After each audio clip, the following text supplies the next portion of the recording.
right, guys, welcome to the show. Today we have Chef Didi of Cooking with a Twist, and she's going to be telling us about her business, how she got started, how she's grown, and how you can also start a similar business in your own city or state.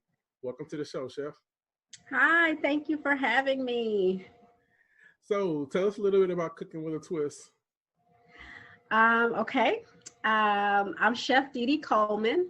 Cooking with a Twist is a hands-on and interactive cooking class for kids and adults.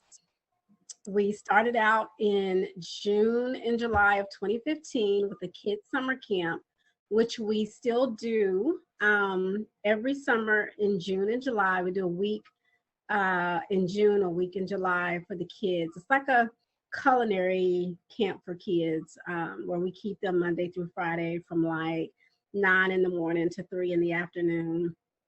And they're learning a lot of stuff. And then we started our adult classes in August of 2015. And we have been rocking and rolling ever since in our studio. We are definitely, we're actually in the process of remodeling right now and opening up a new studio next door to our current. Okay. So when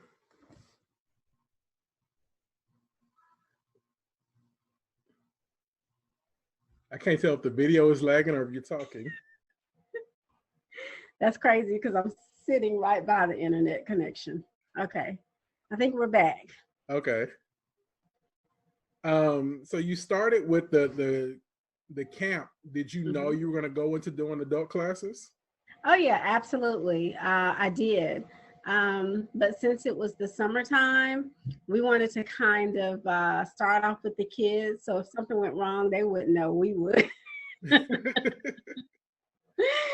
So, but no, we decided to start our adult classes in August after we did the summer camp, just to kind of get our routines together, get our feet wet, know what to expect, especially with the equipment, things like that.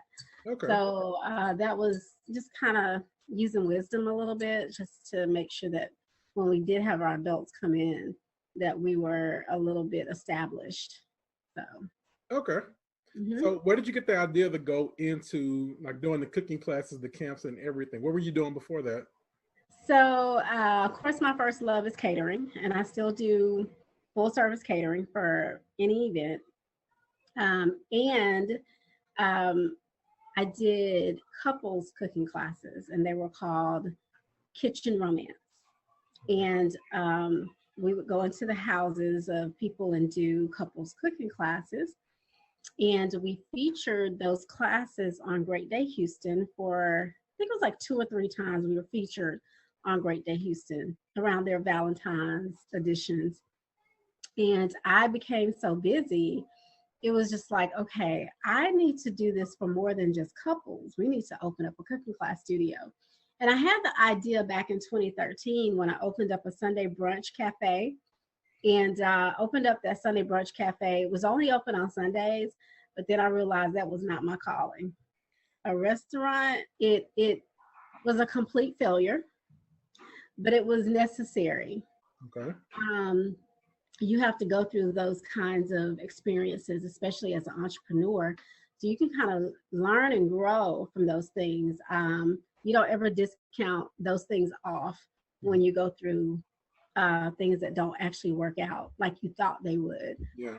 But so once we got featured on Great Day Houston, and I started looking for a studio, and I didn't have a lot of money. So I found something that was affordable. Worked hard, went into my savings, worked hard to. I mean, that wasn't enough. I was taking on jobs just to make sure that I had everything we needed to get the studio up and running. That's why I'm very excited about the remodel because, the remodel, brings new branding and for, anyone who wants to franchise. So we definitely want any future Cooking with a Twist to be, really nice and eye-catching. Okay. Hmm. Yeah. So let's go back to the brunch, the Sunday brunch that you were talking about. Yeah. How did you do that? Like you were just going into a restaurant that was already established? So there was a place in Fondren Southwest area. It was like a fitness center kind of, Okay. and they had a ballroom with a pool outside and a huge kitchen. Okay.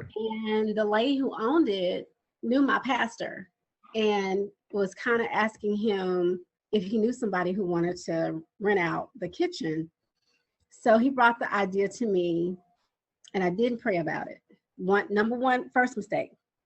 And I let him talk me into it. And I had so many reservations, Mm-hmm. but I was so excited about the idea, excuse me, that I went in without being prepared. Okay. And that rent was really high. And I'm thinking we're gonna open up this Sunday brunch. That's how I came up with the red velvet waffles. Oh. But, yeah. I went in thinking I'm gonna be having this line like the Breakfast Club going all the way around the street. Yeah. No. First of all, the area was horrible. And I didn't do a lot of marketing because I didn't have any money. I put all my money into this Sunday brunch thing.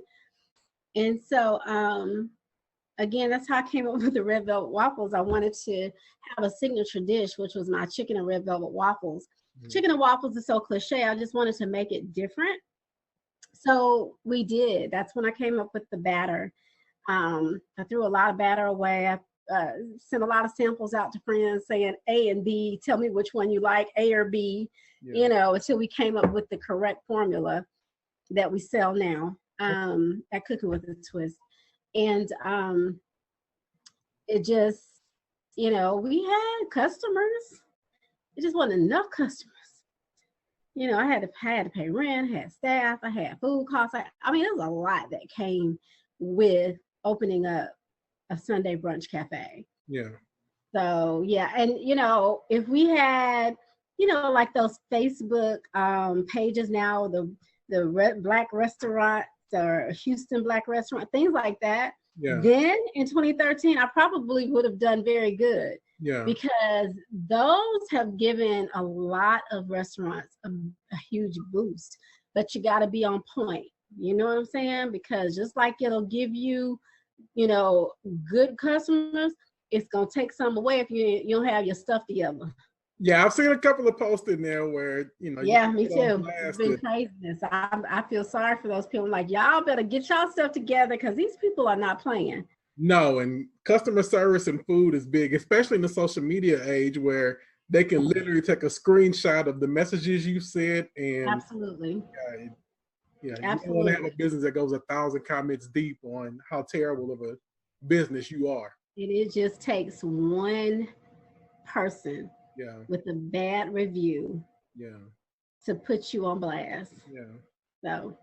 And then not learning from it, because some of those, it's like they become world renowned.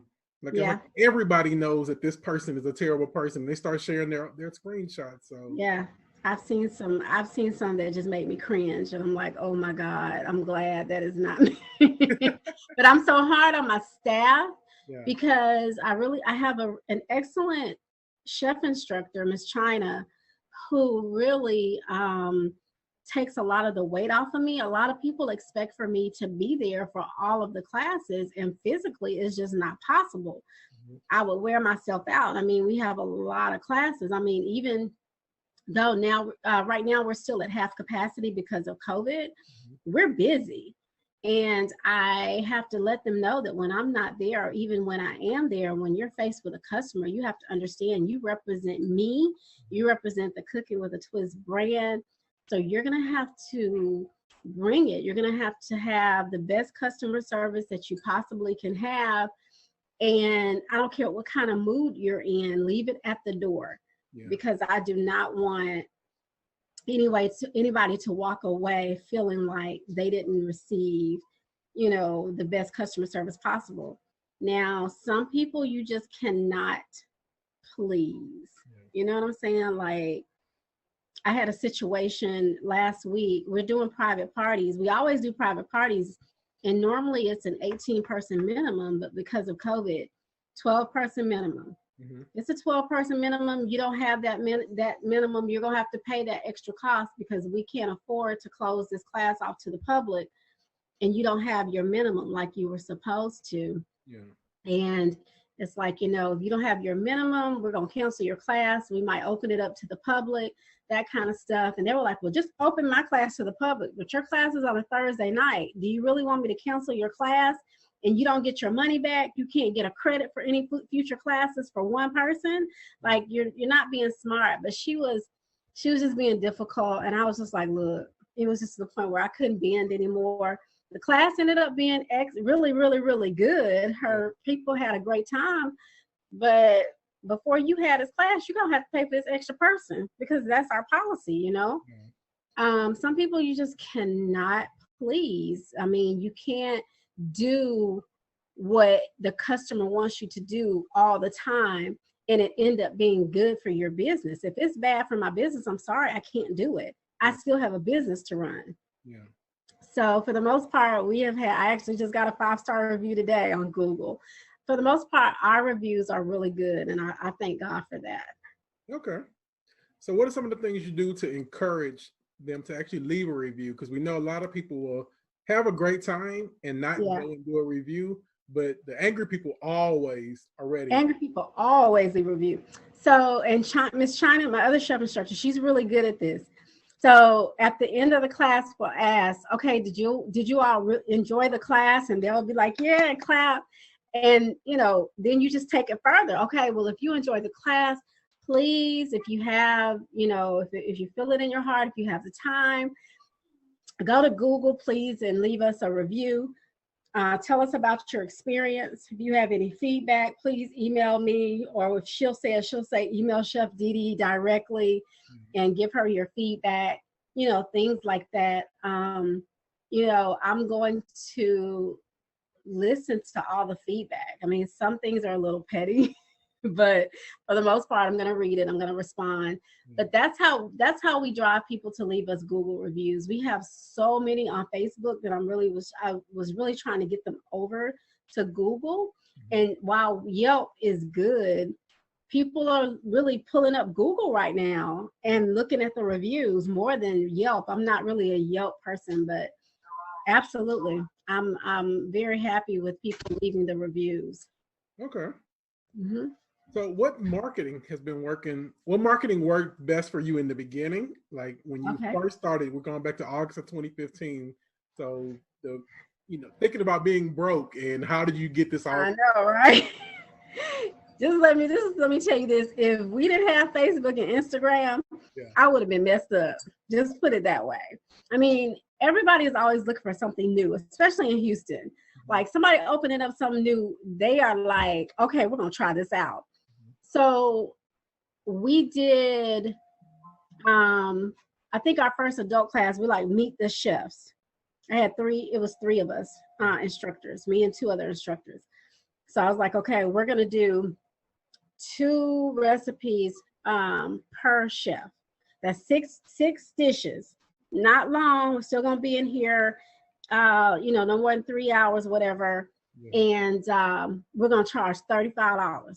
Of course, that's nothing like what we needed to charge, but we wanted people to get in there and have the experience.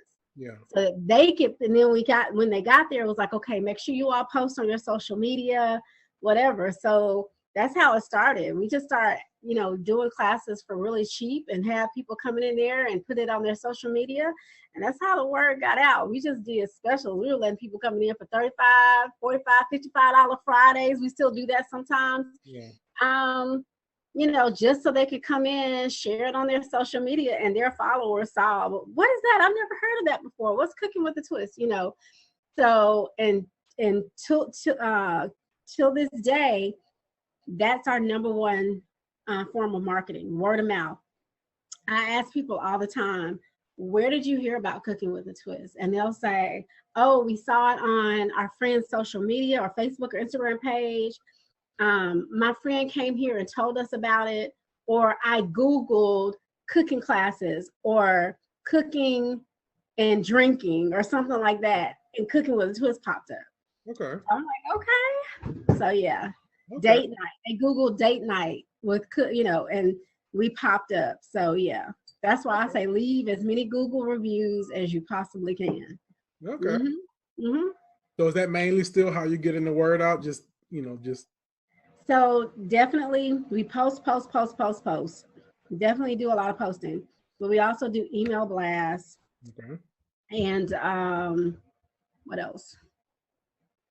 Yeah, just really our email blast and just that word of mouth. I mean, people know we exist, so people come from everywhere. Like they be driving from Beaumont, Lake Jackson, San Antonio. Just we don't have this here, so I'm like, open up a franchise. Yeah. In San Antonio, open a Cooking with a Twist franchise. So tell me about the franchise opportunity.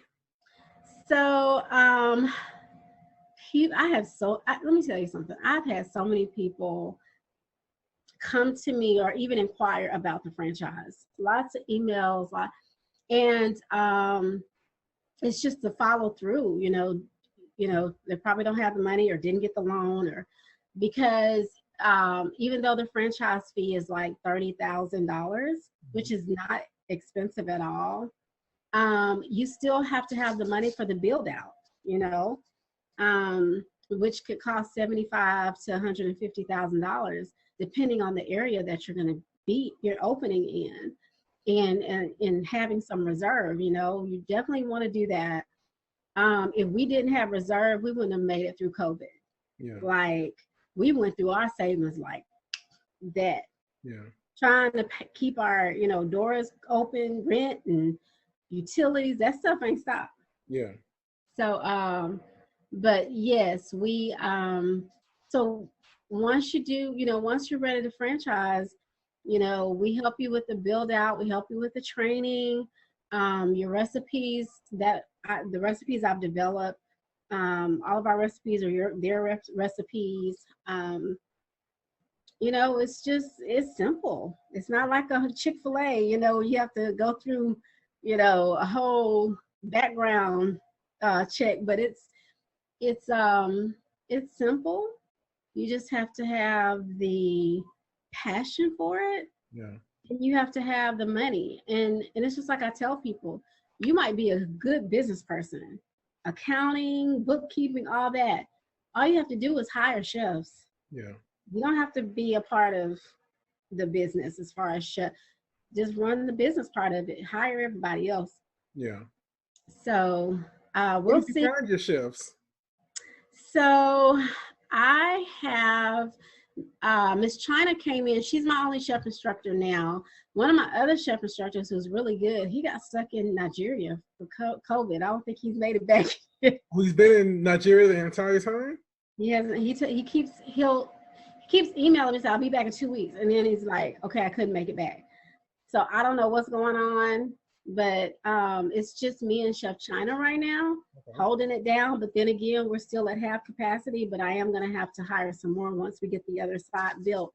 But I normally just go on like Indeed or social media and let people know I'm hiring for the chef instructor position. And then I interview them. I mean, it's see what kind of experience they've had. I even have something I'll sit something out, like some ingredients, and have them like, okay, can you make me an omelet? And I just want to see, what they do, because a lot of people come in and they say that they can cook and they're chefs and all this kind of stuff, and they can't cook an omelet. I'm like, okay, nah. Yeah. I can't put it in front of my people. Yeah. So yeah, and that's happened before. Like they didn't know they were about to come in there and cook. I'm not gonna tell you, but I have all these ingredients out. Can you fix me an omelet, please? And I've had chefs come in there and they're like, yeah, I'm this, I'm that, I've done this. I went to fix me an omelet, and I'm looking like. That's surprising. Yeah, that's the test though, because let me tell you, I've gotten burned. Like I've hired chef instructors and They don't know what they're doing. Wow. Yeah. So So I'm you have like, to train them on how to, cause I mean, there's one thing to cook and yeah. there's another thing to, be able to cook and talk and entertain. Yes. And that's fine. I need you to know how to cook. Yeah. But you have to have the personality for it. You have to be a people person. You have to keep these people engaged throughout this 3-hour class that you have. Can't be boring, you know, that kind of thing. If you can't engage or have that people person, your personality, then you're not going to make it. Yeah. I'm not going to get good reviews because you're going to be salty and dry, and Yeah. you just have to have that personality. I actually had to stop putting our pictures or our names, the chef instructor, next to our classes on the website because people would only sign up for my classes. And I'm like, we're going to have to stop this. It's not a problem now. I mean, I do have people who call in requests or say, is Chef Didi Cook doing this class? But for the most part, again, my other instructor is she's really good. So. Okay. I mean, I can see that. It's kind of like even going to church and realizing that the pastor's not people. Yeah. What? The pastor ain't preaching. Who is this dude? Yeah. It's like, oh, what you doing? That's it. That's it. How did you go about turning your business into a franchisable opportunity? I talked to my attorney and I was like, I want this to be a franchise. So my first attorney, I had to fly to Atlanta. She was out of Atlanta, and we did the franchise agreement. We just took one day and did the franchise agreement. And then, but the attorney I have now, she's in Houston, and she came up with, different points about who Cooking with a Twist is, things like that. And I have people, I give that to people and have them read it before they say, okay, I want in. And then I'll send them the agreement and have them go over with their attorney. But honestly, I haven't gotten to that point with anybody, just yet. I think the San Antonio person might be a little more serious, but we'll see. I mean, people have inquired, but they just haven't followed through at this point. Okay. Mm-hmm. So as far as like the systems and whatnot, did you have to sit down with anybody to, I guess as an entrepreneur, you know how your business runs. Right. But to be able to put that in a system to just hand over to somebody. Oh yeah, I had to hire somebody to come in and do our employee handbooks, everything that I pass over. Mm-hmm. And then the training, the on-site training is where it really is. I mean, you have to spend time with these people to make sure that they're imitating the same system that we have at corporate. You see what I'm saying? So definitely, we have all of that in place. I can't just say, okay, I'm franchising and you don't have, all the employee stuff, not to pass over to the next person. Yeah. You have to be prepared. So I did invest in that. I do have all of that. So we're ready. We're just ready for somebody who's serious about franchising. Yeah. So yeah. Okay. Mm-hmm. They have to hire their own bookkeeper and tax person and all that kind of stuff. But, we even discussed, how would our franchise fee, is it going to be quarterly? Is it going to be based on the percentage of sales? Is it going to be just a flat rate? And I'm thinking flat rate because, a lot of people are going to be honest about their sales. The less sales, the less franchise fee I got to pay, Cooking with a Twist. So we'll see. I mean, even the first franchisee, we're willing to waive some things so that we can get it right. You know what I'm saying? So yeah. Okay.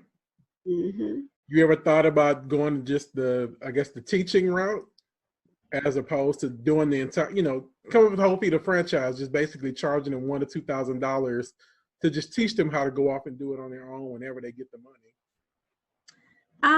Well, they're going to be doing it on their own anyway. I mean, they have it all. Once they get really good instructors, I mean, they have the recipes. Yeah. And I had the question, what if we have recipes that we want to do that you don't already have. And that's fine. I've had instructors bring me new recipes, but they still have to be approved by me. Yeah. And if I feel like it's a good recipe, then yeah, absolutely, we'll add it to our recipe handbook. But it becomes property of Cooking with a Twist, Yeah. and they sign something letting them know that this is our property now. Yeah. But yeah, I mean, they have to have the instructors. I'm not gonna be teaching everywhere, you know, Yeah. make some guest appearances, but that's I got you. yeah, that's So, it. your new facility you said you're building out. Where is that? We're remodeling. Oh, you're modeling the current facility. Yeah, yes. Okay. Okay. We have not, and my daughter Deja, who's our co-owner manager, she manages everything. Yeah. She wants to open up a new location, and that's fine. But honestly, I know when God puts something in your spirit to do something, Mhm. you feel it. It's like everything is in place. I haven't felt that yet. Like I definitely don't want to move from where we are because it works financially, and I know people are going to come. Yeah. It's working. It's a well running machine. Yeah. So I don't have that. I just don't have that inkling or really desire to want to move right now.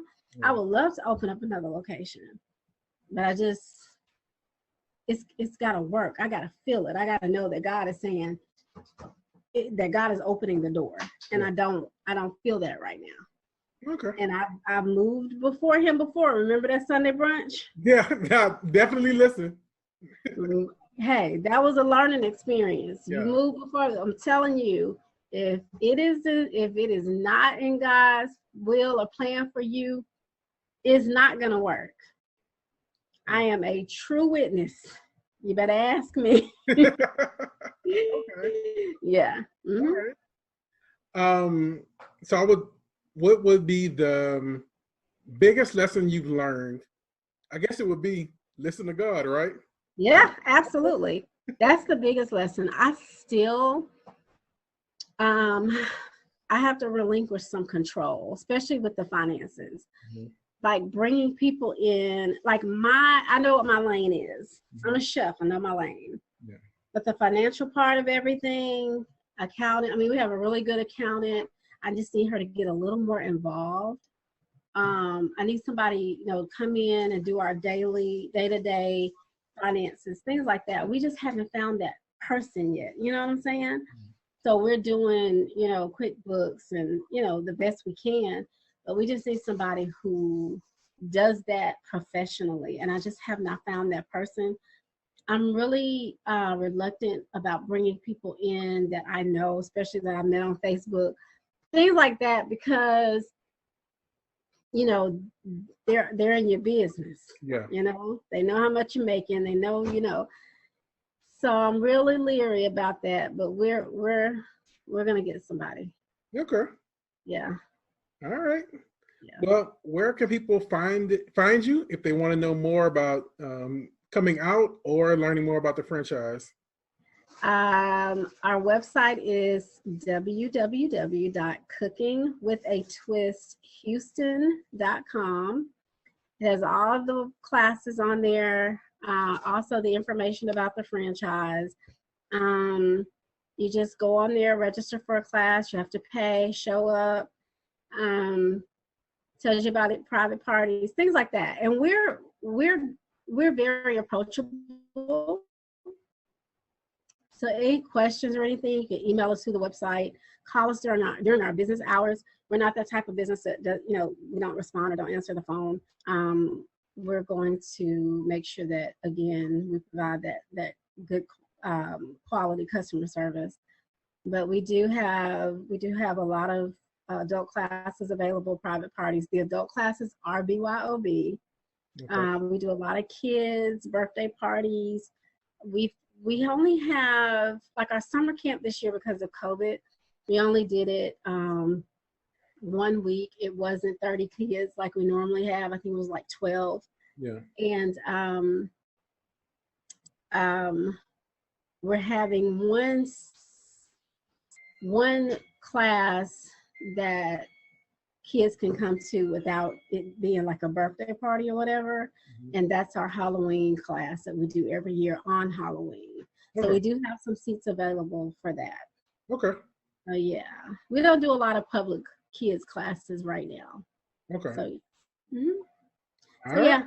with the twist Houston.com and Chef Didi at cookingwithatwistcc.com. CC stands for cooking classes, or Deja, DEJA, at cookingwithatwistcc.com. And our phone number is 713-574-9371. All right. Okay. Well, thank you for coming to the show. Thank you for having me. Talk Y'all to sign up for a class. you. Bye. Okay, see you later.